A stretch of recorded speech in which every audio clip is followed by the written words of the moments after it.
ये सैया मोती मारा लेखिया के दवैया ही भाभी कही के पोलाई के हमके मीठी मीठी बात में फंसाई के नीमू रहे जो बनवा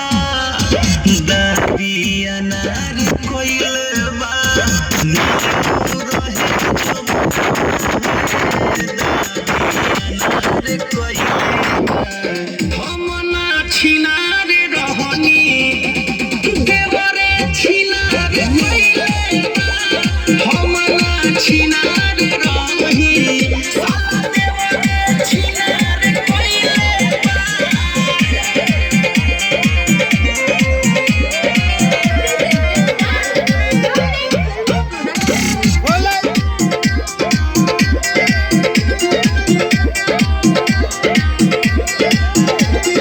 ओइसन अमितावा सिखले बाबूधी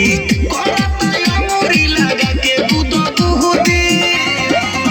हमके तनो भगाइले डांट के उ तो वीडियो बनावे गाल काट के